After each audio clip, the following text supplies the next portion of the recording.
My name is Sven Torvaldsson, and I will die today. The smoke is already thick in my workshop, curling black and grey beneath the door I have barricaded with my own anvil. Outside, I hear them, my neighbours, men whose plowshares I have mended, whose children have played with mine, shouting for Danish blood. The timber walls are heating now, crackling softly, and I know what comes next. I have seen enough houses burn, but I will tell you this while I still draw breath, while my hands can still grip this iron rod I shaped yesterday for Thomas the Cooper's cart. I will tell you how it came to this, how a king's fear and a feast day's name turned men I trusted into wolves, how the place I called home became my pyre. I will tell you about the night of long knives, though here in Oxford we used axes and fire. I am 42 years old. My father Torvald came to this land from Denmark when I was but 5 winters, part of the great settling after the wars between Alfred's grandsons and the Dane kings who ruled the north.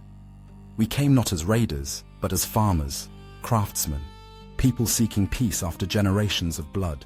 My father was a blacksmith, as I became, and he taught me that iron is honest.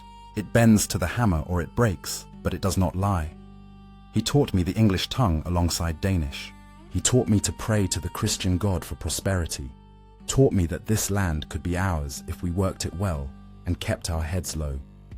I married an English girl, Æthelred, daughter of a thatcher. We have 3 children, had 3 children.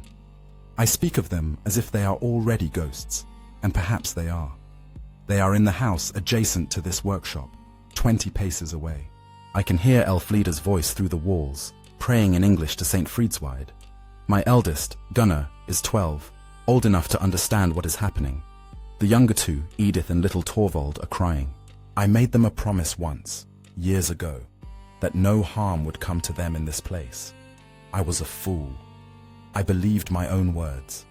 I believed that because I shod the Reeves' horses and forged hinges for the church door, and paid my taxes and had my children baptized in the font at St. Frideswide's, I was English enough.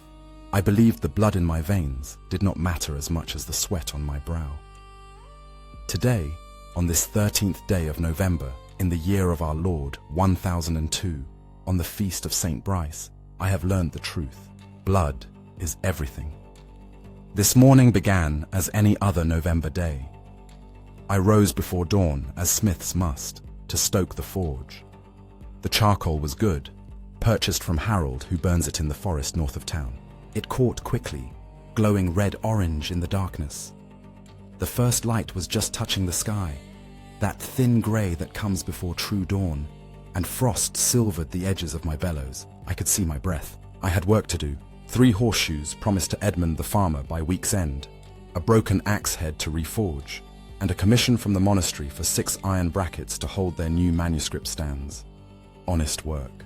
Work that built this town, board by board, nail by nail. I remember thinking, as I always did when beginning the day's labour, that I was fortunate. My father had given me a trade, and that trade had given me a life. I heard the church bell ring for Lauds, the morning prayer, and I crossed myself as I had been taught. In my youth in Denmark, my father's people worshipped the old gods, Thor, Odin, the gods of storm and battle. But here in England, we were Christian. It was practical, my father said. The English God had won this land, and wisdom meant bending like iron in the forge, not breaking like brittle steel. I believed him. I bent. I shaped myself into an Englishman. The first horseshoe went well. I heated the iron bar until it glowed white, then hammered it on the anvil, the same anvil that now holds my door shut against men who want to kill me. The rhythm of the work was meditative. Heat, hammer, the ringing of metal on metal that has been the song of my life. Sparks flew with each strike, bright against the dim morning. I plunged the shaped shoe into the water trough, and it hissed and steamed. Perfect. I had just begun the second shoe when Osric appeared at my workshop door. Osric was my neighbour to the east, a wheelwright, a man I have known for 15 years. Our children played together. Last winter, when his daughter took fever, I gave him 3 silver pennies to buy medicine from the leech, and I told him to pay me back when he could. He never did, and I never asked. He stood in my doorway with his cap in his hands, twisting it, and he would not meet my eyes. "Sven," he said, "you should know. There is talk. From London, from the king." I set down my hammer. "What talk?" "About the Danes, about a plot to kill the king and his council." He said this quickly, as if the words burned his mouth. I laughed. I actually laughed. "What plot? Osric. I am a blacksmith. I forge horseshoes and hinges. What do I know of plots? Not you," he said, though his eyes said otherwise. "Others. Danish raiders.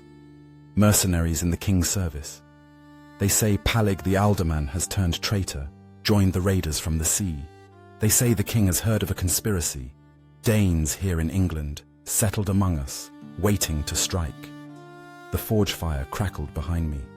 I felt its heat on my back, but a chill ran through me nonetheless. "I am no raider," I said. "My father came here 40 years ago. I was born under English sky. My wife is English. My children—" "I know," Osric interrupted. "I know, Sven. I am just telling you what I have heard. The Reeve received a message last night from the king. There is to be an action against the Danes for the safety of the realm." "An action," I repeated. The words felt hollow. "What manner of action?" He would not say, or could not. He simply shook his head, replaced his cap, and left. I watched him walk away across the muddy lane, and I knew even then, that something had broken between us, some bond of neighborliness and trust that I had thought unbreakable. I tried to return to my work, but my hands shook. The second horseshoe came out crooked, and I had to reheat it, hammer it true again. The rhythm was gone. My mind kept circling back to Osric's words. A plot, Danish raiders, an action. I thought of the Danegeld, the tribute the king has paid year after year to buy off Viking raiders, great sums of silver that came from our taxes, from the sweat of men like me. I thought of the Battle of Malden 11 years ago, when the English fought the Danes and lost, and the payments began. I thought of the ships that came each summer, bringing fire and death to coastal towns. I understood why the English feared the Danes, but I was not those Danes. I was Sven the blacksmith. I paid my taxes. I baptized my children. I belonged here. Midday came, and with it, a change in the air. The market square, which should have been full of voices and commerce, was strangely quiet. I left my forge and walked toward the center of town, past the houses with their thatched roofs and wattle and daub walls, past the alehouse where I sometimes drank with other craftsmen, past the well where women gathered to draw water and gossip. Today, the women were not gossiping. They stood in tight clusters, whispering, and when I passed, they fell silent. Eyes followed me. I felt them like a weight on my shoulders. At the square, a crowd had gathered near the church. I saw the Reeve standing on the church steps, a rolled parchment in his hands. His face was pale, and his voice, when he spoke, trembled. "By order of Æthelred, King of the English," he began, and the crowd hushed. "It has come to the king's knowledge that certain Danes, settled in this realm, have conspired with raiders from across the sea to murder his majesty and his councillors, to seize this kingdom and deliver it into heathen hands." A murmur ran through the crowd. I felt my stomach tighten. "Therefore," the Reeve continued, his voice growing stronger, "the king commands that all Danes within his lands, being like cockle amongst the wheat, be removed, that the English may live without fear of treachery. This is to be done swiftly and without mercy, for the safety of all good Christian folk." Silence. Then chaos. Voices erupted, some in anger, some in fear, some in something darker. I heard Thomas the Cooper shout, "About time!" and others took up the cry. "Death to the Danes!" someone yelled, and the words were echoed, amplified, until the square rang with them. I stood frozen, removed. The king's word for murder. I thought of my children, of Elfleda, of the life I had built here. I thought of the horseshoe I had left half finished on my anvil. The crowd was turning now, looking around, seeking targets. I saw eyes land on me. On Harold the fishmonger, who was also Danish. On old Bjorn, who lived alone at the edge of town and bothered no one. "Sven!" someone shouted. I did not wait to see who. I ran through the streets, heart pounding, boots slipping in the November mud. Behind me, I heard voices, the sound of pursuit, but I did not look back. I had to reach my family. I had to get them somewhere safe. But where? Where was safe when the king himself had ordered your death? I burst into my house. Æthelred was at the hearth, stirring a pot of pottage. She looked up, startled, and saw my face. "Sven? What?" "We have to go," I said. "Now. Take the children. We have to leave Oxford." "Leave? Why? What has happened?" I told her. I told her about the king's order, about the Reeves proclamation, about the crowd in the square. As I spoke, the colour drained from her face. Gunnar, my eldest, stood in the corner, listening, his eyes wide. "Where can we go?" Æthelred asked. "North," I said. "To the Danelaw, to York or Lincoln. Somewhere the Danes rule, where we will be safe." But even as I said it, I knew it was folly. Oxford to York was a week's journey on foot, through countryside that would be no safer than here. And winter was coming. We had no supplies, no cart, no plan. "The church," Æthelred said suddenly. "St. Frideswide's. We can claim sanctuary. The church is sacred ground. They cannot touch us there." I wanted to believe her. I wanted to believe that stone walls and holy water could protect us from what was coming. But I had seen the look in the eyes of men in the square, and I knew that fear and hatred make poor Christians. Still, what choice did we have? We gathered what we could: blankets, a loaf of bread, a skin of water. Æthelred wrapped little Torvald in her cloak, and Gunnar carried Edith. We left our home, the home I had built with my own hands, and we ran toward the church. We were not the only ones. The streets were full of Danish families, fleeing towards St. Frideswide's with the same desperate hope. I saw Harold with his wife and sons.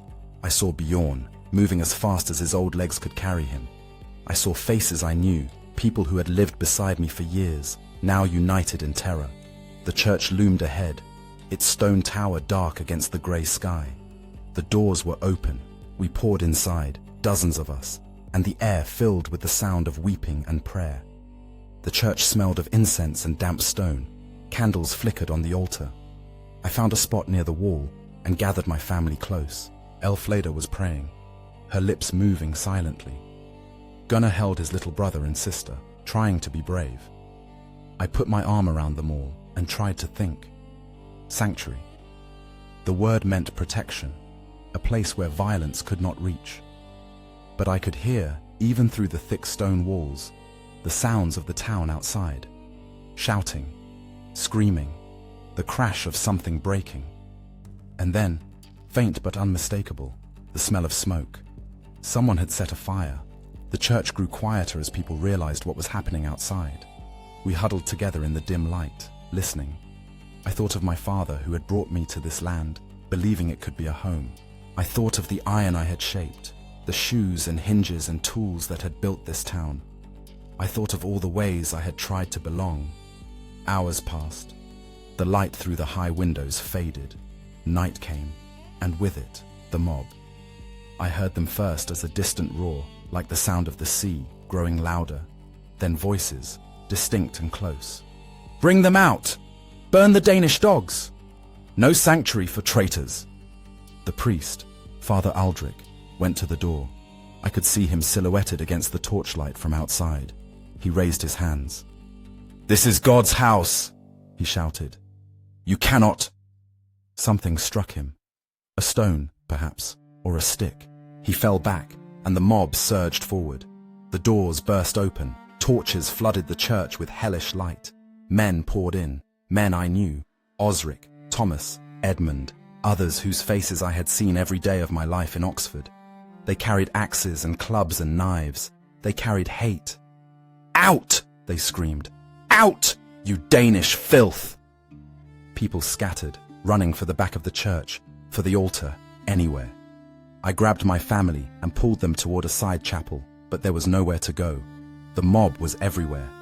I saw Harold dragged from his family, struck down with an axe. I saw Bjorn beaten with clubs until he moved no more. I saw the priest, Father Aldrich, bleeding on the floor, trying to crawl toward the altar. I saw things I cannot unsee, things that will burn in my mind until the smoke takes that too. Æthelred screamed. A man, I think it was Thomas, grabbed Gunnar by the arm, wrenched him away from me. I lunged forward, swinging the only thing I had, my fists, and caught Thomas across the jaw. He staggered, and Gunnar broke free, running back to his mother. But more men came. They surrounded us, pushing, shoving, striking. I felt a blow to my head, and the world spun. When my vision cleared, I was on the floor of the church, and Æthelred was pulling me to my feet. "The workshop," she gasped. "Run to the workshop." Somehow we made it out of the church. The night air was thick with smoke and screams. Fires burned everywhere, houses, shops, haystacks. The street was chaos, shadows running, people fleeing or pursuing. I did not know who was who anymore. We ran. Æthelred and the children ahead of me. I stumbled behind, blood running down my face from the blow to my head. We reached our home, or what had been our home.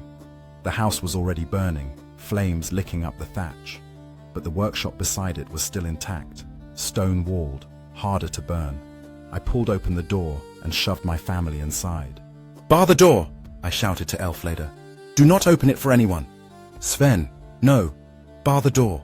I ran back outside, back toward the church, driven by some mad hope that I could help, that I could stop this. But the church was an inferno. They had set it alight, torches thrown through the windows, oil poured on the doors. Inside I could hear screaming. People were trapped inside, burning alive. St. Frideswide's, the church where I had my children baptized, was a pyre. I stood in the street, watching it burn, and I understood then that there would be no mercy, no sanctuary, no salvation. This was extermination. Someone grabbed my shoulder, spun me around. It was Osric. His face was blackened with soot, his eyes wild. "I am sorry," he said, and I saw that he meant it. "I am sorry, Sven." Then he drove a knife into my side. The pain was white hot, stealing my breath. I fell to my knees, clutching the wound, feeling blood pour hot and wet through my fingers. Osric stood over me, the knife dripping. "It is the king's command," he said, as if that explained everything, as if that made it right. Then he was gone, running back toward the flames, and I was alone in the mud. I do not know how long I lay there. Time became strange. I remember the cold of the ground, the warmth of my own blood. I remember thinking I would die here, in this street, and never see my family again. But something, stubbornness perhaps, or love, made me move. I crawled. Inch by inch, I dragged myself back toward the workshop. The wound in my side screamed with every motion, but I did not stop. I could see the workshop door ahead, barred from inside as I had commanded. I reached it and pounded weakly. "Æthelred," I gasped. "It is me. Let me in." The bar scraped, and the door opened. Hands pulled me inside. Æthelred's hands, Gunnar's. They laid me on the floor, and Æthelred pressed cloth against my wound, trying to stop the bleeding. The children were crying. I could hear them, but I could not see them clearly. My vision was blurring, darkening at the edges. "You are hurt," Æthelred said, her voice breaking. "Sven, you are hurt badly." "Bar the door," I said again. "They will come." She did. I heard the anvil scrape across the floor as Gunnar helped her push it against the door, and then we waited. The sounds outside grew louder, more fires, more screams. The massacre was spreading through Oxford, street by street, house by house. I lay on the floor of my workshop, surrounded by the tools of my trade, hammers, tongs, files, the unfinished horseshoe on the anvil, and I listened to my town tear itself apart. The wound in my side would not stop bleeding. Æthelred had packed it with cloth torn from her shift, but the cloth was soaked through in minutes, and when she pressed down to staunch the flow, I bit back screams. The pain was a living thing, sharp and deep, radiating through my body with every heartbeat. I could feel the warmth of blood pooling beneath me on the workshop floor. mixing with the ash and iron filings that were the dust of my trade. Gunnar crouched beside me, his young face pale in the dim light of the single candle we had lit. He held little Torvald in his arms, trying to keep the boy quiet, trying to be the man I had taught him to be. Edith clung to her mother, her face buried in Æthelred's skirt, shoulders shaking with silent sobs. My family, my world, and I was dying. I could feel it. The knowledge sat heavy in my chest, cold and certain. Outside, the night was alive with horror.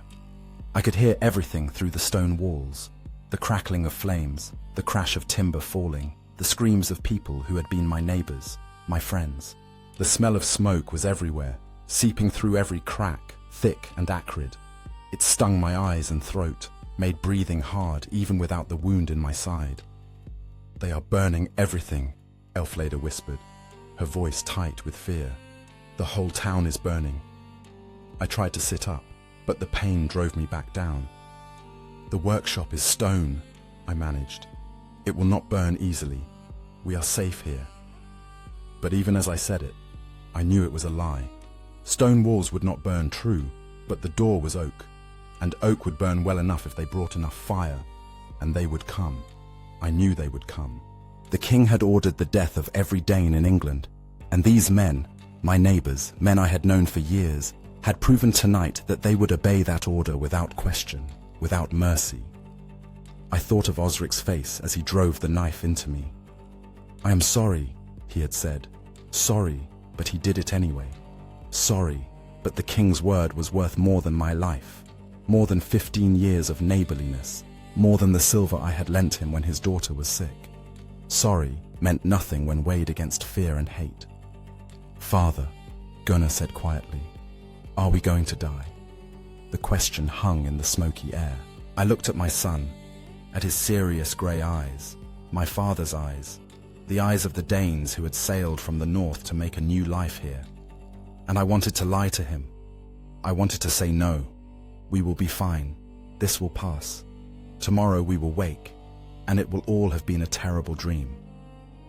But I had promised myself, years ago when he was born, that I would never lie to my children. Iron does not lie, and neither would I. "I do not know," I said, "but we are together. Whatever comes, we are together." He nodded, accepting this, and I felt a surge of pride even through the pain. 12 years old, and already braver than most men. The sounds outside grew closer. I could hear voices now, distinct words cutting through the roar of flames and chaos. "Check every house!" someone shouted. "The king's order is clear. No Danes left alive. This one is already burning. What about the smith's workshop? The stone building?" My heart clenched. They were coming. Æthelred heard it too. She looked at me, and I saw in her eyes the same fear I felt, the same desperate calculation. Where could we hide? There was nowhere. The workshop was one room, open and stark. The forge in the corner, the anvil in the center, tools hanging on the walls, my workbench littered with half-finished projects. No cellar, no loft, no hidden alcove. "The forge," I said. "Put out the candle, get behind the forge, stay low, do not make a sound." Æthelred moved quickly, gathering the children. Gunnar carried Torvald, Æthelred held Edith, and they crouched behind the bulk of the stone forge, pressing themselves into the shadows. I tried to crawl toward them, but my body would not obey. The wound had taken too much blood, too much strength. I made it to my knees, then fell again. "Sven!" Æthelred hissed, starting toward me. "No," I said. "Stay there. Stay hidden. Do not come out, no matter what happens." "Sven, promise me." She bit her lip, tears streaming down her face, but she nodded. "I promise." I dragged myself toward the anvil, toward the door. If they were coming, I would meet them here, buy my family whatever time I could. I pulled myself up against the anvil, sitting with my back against its iron weight, and I picked up the hammer I had used that morning to forge horseshoes. It felt heavy in my weakening grip, but I held it, iron in my hand, honest iron. The door shuddered under a massive blow. The bar held, but the timber groaned. Another blow, and another. Axes, I thought. They were chopping their way in. "Sven the Dane!" a voice shouted from outside. "We know you are in there! Come out and face the king's justice!" Justice. The word was obscene. There was no justice in this, no law, no trial. Only murder dressed in royal decree. I said nothing. Let them break the door. Let them come.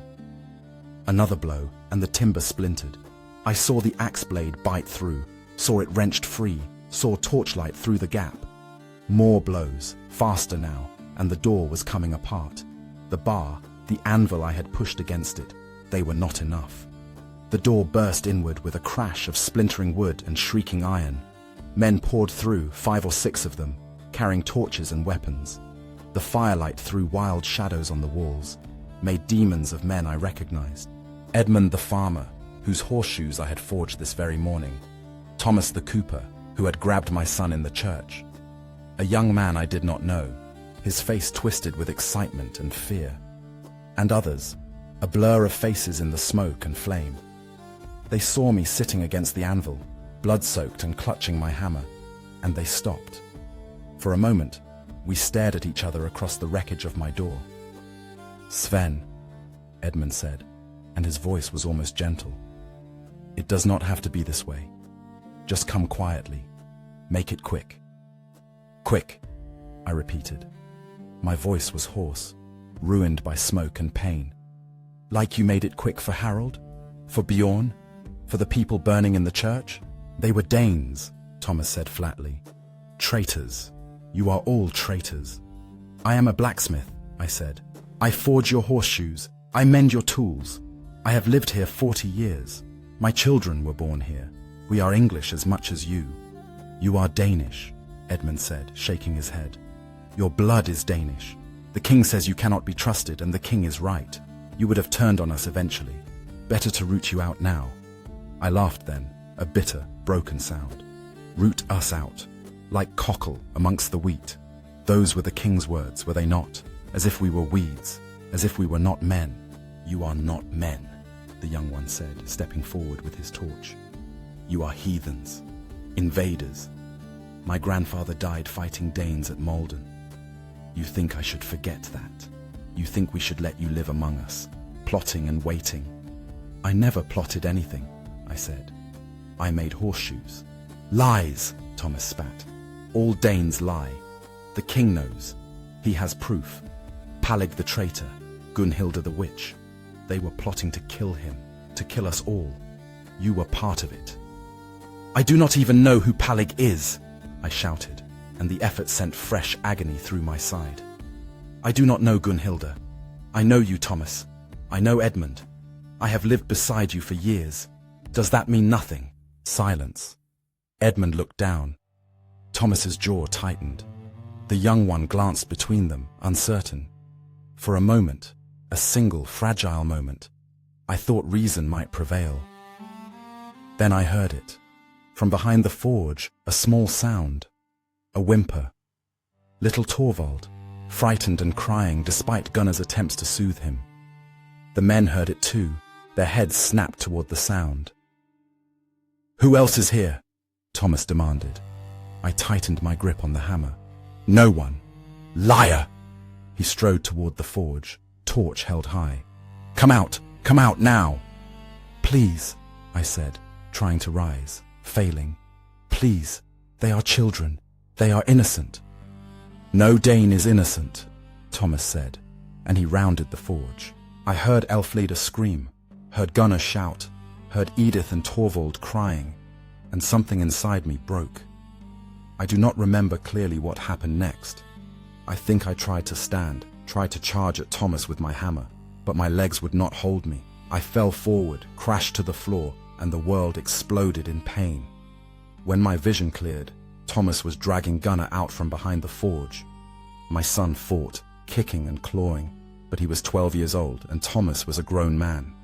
Æthelred came after them, still clutching the younger children, her face a mask of terror and fury. "Let him go!" she screamed. "He is a child! Let him go!" Thomas threw Gunnar to the floor. The boy hit hard, the breath knocked out of him. Edmund grabbed Æthelred, wrenched Torvald and Edith from her arms. She fought him, scratching at his face, and he struck her across the jaw. She fell. "Stop!" I screamed. "In God's name, stop!" "God commands this," the young one said. He was standing over Gunnar now, an axe in his hands. "The king is God's anointed. His word is law." "No," I gasped. "No, please." The axe rose. I tried to crawl toward them, toward my son, but I was too slow, too weak, too broken. The axe fell. I will not describe what I saw. I cannot. Some things are too terrible to speak aloud, too monstrous to give words. I will say only that Gunnar died, and that his last sound was my name. Father. After that, everything became chaos and fire. I think Æthelred tried to run with Edith and Torvald, tried to flee through the broken door, but Edmund and the others caught them. I think I heard Æthelred praying, heard her beg for her children's lives, heard her offer herself in their place. I think I heard Thomas say the king's order was clear. No Danes. I think I heard my daughter scream, and then stop screaming. I think I heard Æthelred weeping, and then the wet sound of steel and flesh. I think I heard silence after, but I am not certain. Pain and smoke and horror had blurred the world into a nightmare, and I was trapped inside it, unable to wake, unable to die, unable to do anything but witness. When the silence came, I was lying on my back, staring at the ceiling. The men were gone. The workshop was empty except for the bodies.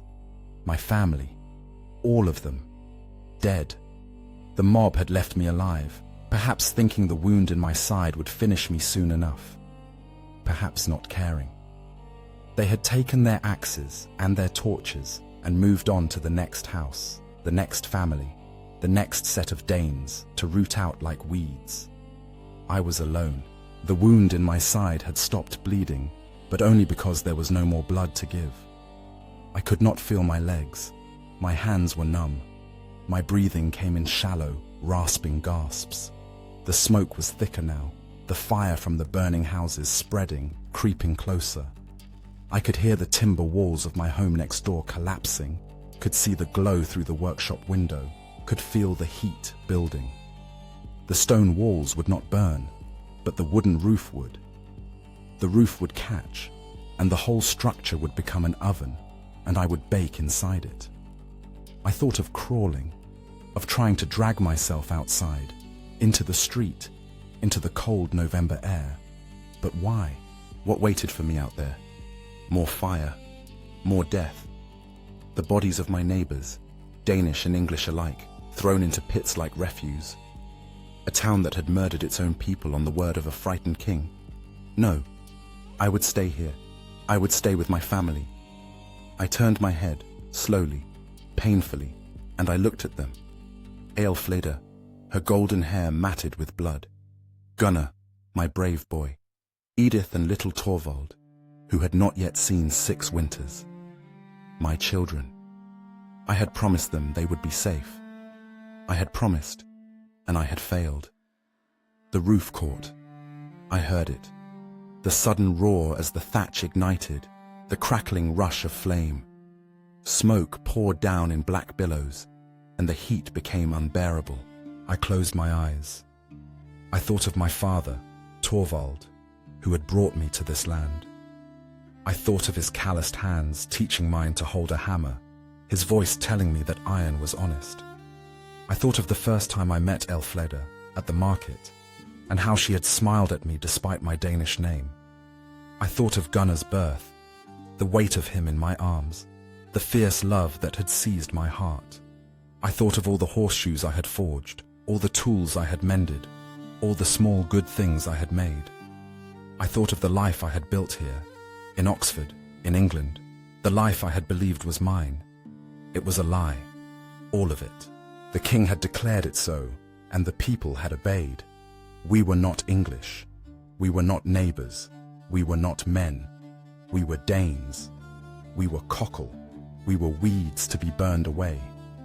The smoke filled my lungs. I coughed, tasted blood and ash. My vision was darkening, the world narrowing to a tunnel, a pinprick of light. I heard voices, distant and strange. My father's voice, calling me. Æthelred's laughter, Gunnar's bright chatter, or perhaps it was only the fire, the roaring of flames consuming everything I had ever loved. I do not know. I am dying. The smoke is everything now, black and choking. The heat is a hammer, pounding down. My hands are slack. The iron rod I held has fallen from my grip. Soon, very soon, the roof will collapse, and the stones will bury me, and there will be nothing left of Sven Torvaldsson but ash and bone. I am dying, but I am not dead yet. Not quite. And so, I will speak. I will speak because someone must. Someone must remember what happened here, in Oxford, on the 13th of November, in the year 1002. Someone must say the names of those who died, not just in this workshop, but across this town, this country.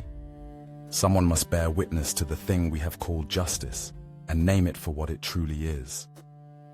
Murder. The roof is burning above me, timbers groaning and cracking. The heat is immense, a physical weight pressing down. I can no longer see.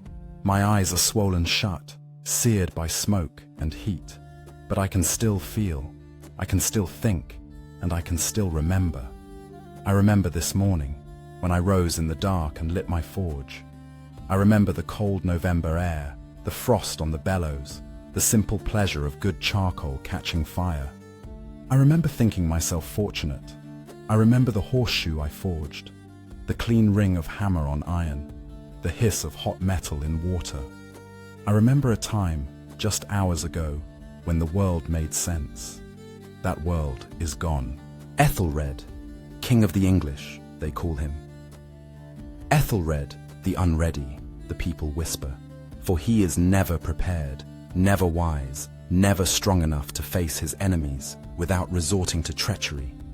He has paid the Danes, my father's people, the raiders from the north, thousands upon thousands of pounds in silver, tribute to buy peace.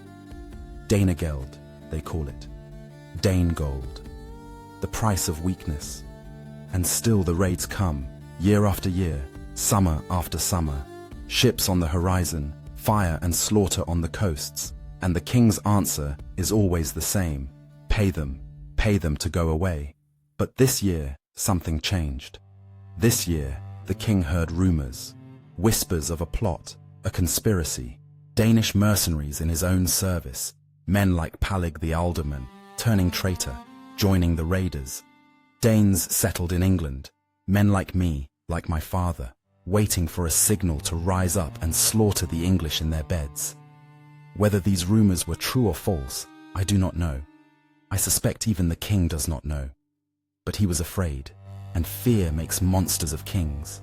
So he issued his decree. On St. Brice's day, kill the Danes, all of them. Root them out like cockle amongst the wheat. And the people obeyed. Not everyone, perhaps. I have heard, through the screams and the fire, I have heard distant voices shouting that this is wrong, that we are Christians, that murder is sin. But those voices were few, and they were drowned out by the roar of the mob. In Oxford, the people obeyed. They came with axes and knives and torches, and they killed their neighbors. They killed men who had lived beside them for decades. They killed women who had married English husbands, who had borne English children. They killed children. God forgive them. They killed children, because those children had Danish blood, and Danish blood was poison, the king said, poison to be purged. I think of Harold the fishmonger, who sold me cod every Friday for 15 years. I saw him dragged from his family and struck down in the church. I think of Bjorn, the old man who carved wooden toys for children at the market. I saw him beaten to death. I think of the people who fled to St. Frideswide, seeking sanctuary in God's house, and I remember the smell of burning flesh as the church became their pyre. How many died tonight? Dozens, certainly, here in Oxford. Across England, who can say? Hundreds? Thousands? The king's decree went out to every town, every village. How many obeyed? How many refused? I will never know. But I know this. What happened here will not be forgotten. It cannot be. The dead demand more. I think of Sweyn Forkbeard, King of Denmark. They say his sister Gunhilda was here, in England, a hostage to ensure peace. They say she was married to Palig, the traitor Ealdorman. They say she was killed tonight, along with her husband and her children, and that word will reach Sweyn across the sea. If it is true, if Sweyn's sister has been murdered by English mobs at the English king's command, then this night's work will not end here. Sweyn will come. He will come with ships and men and fire, and he will take vengeance for this slaughter. The Danegeld will seem a pittance compared to the blood price Æthelred has earned tonight. And perhaps that is just. Perhaps that is what we deserve. I say we, though I am Danish and the English killed me. I say we because I lived here, in this land, for 40 years. I paid taxes to the English king. I prayed to the English God. I married an English wife. I raised English children. I was English as much as I was Danish. And so I share in the guilt of what has been done, even as I die from it. We are all guilty. We who allowed fear to turn us into monsters. We who heard whispers of plots and believed them without proof. We who took the word of a weak king and made it an excuse for murder. We who stood by and watched, or who picked up axes and joined the mob, or who barred our doors and told ourselves it was not our concern. We are all guilty, and we will all pay. The roof is collapsing. I can hear it, feel it. Timber crashing down, stones shifting. The heat is beyond endurance, but I endure it anyway because I am not yet done. I have more to say. I want to speak of my father. Torvald, his name was, and he was a good man. He came to this land from Denmark when the wars between the English and the Danes had cooled, when it seemed there might be peace. He came not as a raider, but as a settler, seeking land to farm, a trade to ply. He brought his skills as a blacksmith, and he brought me, his son, and he taught me everything he knew. He taught me that iron is honest, that it bends or breaks, but it does not lie. He taught me that a man's worth is in his work, in the things he builds, the help he gives, the family he raises. He taught me that this land could be home if we worked hard and kept our heads low and lived as good Christians. He was wrong, or perhaps he was right, and I am the one who failed. Perhaps I should have kept my head lower. Perhaps I should have worked harder, prayed louder, bent further. Perhaps if I had been more English, less Danish, my children would still be alive. But I do not believe that. I think no amount of bending would have saved us, because it was not about what we did, it was about what we were, Danish. The blood in our veins, the names our fathers gave us, the memories of a homeland across the sea that we had never seen, that meant nothing to us, but that meant everything to those who hated us. We were symbols, not men. We were the enemy, even when we were neighbors. And symbols can be destroyed without guilt. I want to speak of my wife, Æthelred. She lies beside me now, her body broken, her blood pooled on the workshop floor. She was 20 when I married her, the daughter of a thatcher, and she had the most beautiful smile I have ever seen. Her father did not want her to marry a Dane, but she insisted. She said she loved me, and love was stronger than blood. She was wrong. Blood was stronger. Blood always is. We had a good marriage. 15 years, 3 children, a home we built together. She taught me English songs and English prayers. I taught her a few Danish words, though she laughed at my accent and said I sounded like a foreigner. "You are a foreigner," she would tease, and I would pull her close and say, "Not anymore. Now I am yours." She died begging for our children's lives. She offered herself in their place, offered anything, everything, if only the men would spare Edith and Torvald. They did not. The king's order was clear, no Danes. And Edith and Torvald, though their mother was English, though they had been baptized in an English church, though they had never set foot in Denmark and did not speak a word of Danish, they were still Danes. Because I was their father, because my blood ran in their veins. I want to speak of my children. Gunnar, who was 12, who loved to help me in the forge, who dreamed of being a blacksmith like his father and his grandfather, who died calling my name. Edith, who was 8, who had her mother's smile and her mother's gentle heart, who died screaming. Torvald, who was 5, who I named after my father in the hope that the name would carry forward, that something of the man I loved would live on, who died before he understood why. They were innocent. If there is any justice in heaven or earth, let that be remembered. They were innocent, and they were murdered, and their blood cries out for vengeance. But I do not want vengeance. I want them back. I want this day undone, this night erased, this madness ended. I want to wake in my bed with Æthelred beside me and hear my children laughing in the next room. I want to light my forge and hammer iron and make horseshoes for farmers who smile and pay me fair coin. I want the world as it was this morning, when I thought I belonged here. I want the lie back, but the lie is gone, burned away with everything else, and all that remains is the truth. We were never welcome. We were never safe. We were always the enemy, waiting to be destroyed. The roof collapses. A beam falls, crashes down beside me, showering me with sparks and burning thatch. I cannot move. I cannot even flinch.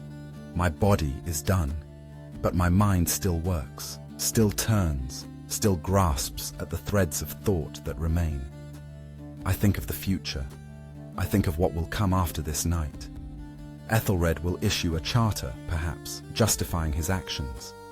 He will say it was necessary, that the Danes were plotting, that he had no choice. He will rebuild the churches his mobs burned, St. Frideswide's and others, and he will call it penance, though it is not penance when you do not regret the sin. And Sweyn will come. If Gunhilda truly died tonight, Sweyn will come with an army, and he will make England bleed. The Danegeld will seem a mercy compared to what Sweyn will take. And perhaps, in time, the Danes will rule England. Perhaps a Danish king will sit on the English throne, and the people who killed us tonight will bow to him, and the irony will be complete. I hope I am wrong. I hope this night is the end of the madness, not the beginning. I hope that somewhere, somehow, men will look at what has been done here and recoil in horror and resolve never to do such a thing again. But I do not believe it. Men are not made that way. We are creatures of fear and hate, and we kill what we fear, and we call it justice. The smoke is everything now. I can no longer breathe, no longer think clearly. The pain has faded, replaced by a strange numbness, a coldness spreading from my extremities inward. This is death, I think. This is the end. I wish I could say I am unafraid. I wish I could say I go to meet God with a clean heart and a clear conscience. But I am afraid, and my heart is full of rage and grief. And if there is a God, I do not know if he will forgive me for the hate I feel. I hate Æthelred. I hate the men who killed my family. I hate the people who stood by and let it happen. I hate this land that promised us a home and gave us a grave. But beneath the hate, there is love. Love for my father, who taught me to be a man. Love for Æthelred, who smiled at me despite my Danish name. Love for my children, who were the light of my life. Love for the work I did, the iron I shaped, the small good things I made. That love is stronger than the hate. It has to be. If it is not, then everything I lived for was meaningless, and I cannot accept that. I will not. I made horseshoes. I mended tools. I built a home. I raised children. I loved my wife. I was a blacksmith, and I was a man, and I mattered. We all mattered. Harold and Bjorn, and all the others who died tonight. We mattered. We were not cockle amongst the wheat. We were men and women and children, and we had names, and we had lives, and we deserved better than this. Remember that. Whoever finds this place, whoever sifts through the ashes and the bones, remember that we were here. Remember our names. Remember what was done to us. And remember that it was wrong. The fire is here. It has found me at last. The pain returns, sharp and immediate, and I open my mouth to scream, but there is no air, only smoke, only heat, only the roaring of flames. I see my father, I see Æthelred, I see Gunnar and Edith and little Torvald, and they are smiling, and they are whole, and they are reaching out to me. I reach back. The darkness takes me. I am gone. But the iron remains. Iron does not burn. When the fire dies and the ashes cool, they will find my anvil, my hammers, my tools. They will find the horseshoe I forged this morning, still sitting on the anvil where I left it, unfinished. They will find the iron, and perhaps they will remember that a man worked here once. A man named Sven, a Dane, a blacksmith, a father, a husband, a man. Let that be my legacy. Let the iron speak when I cannot. Let it say, I was here, I lived, I mattered, and what was done to me, to all of us, was evil. Remember that. Remember, remember. The fire burns low, the voice falls silent. Rest now, the history remains.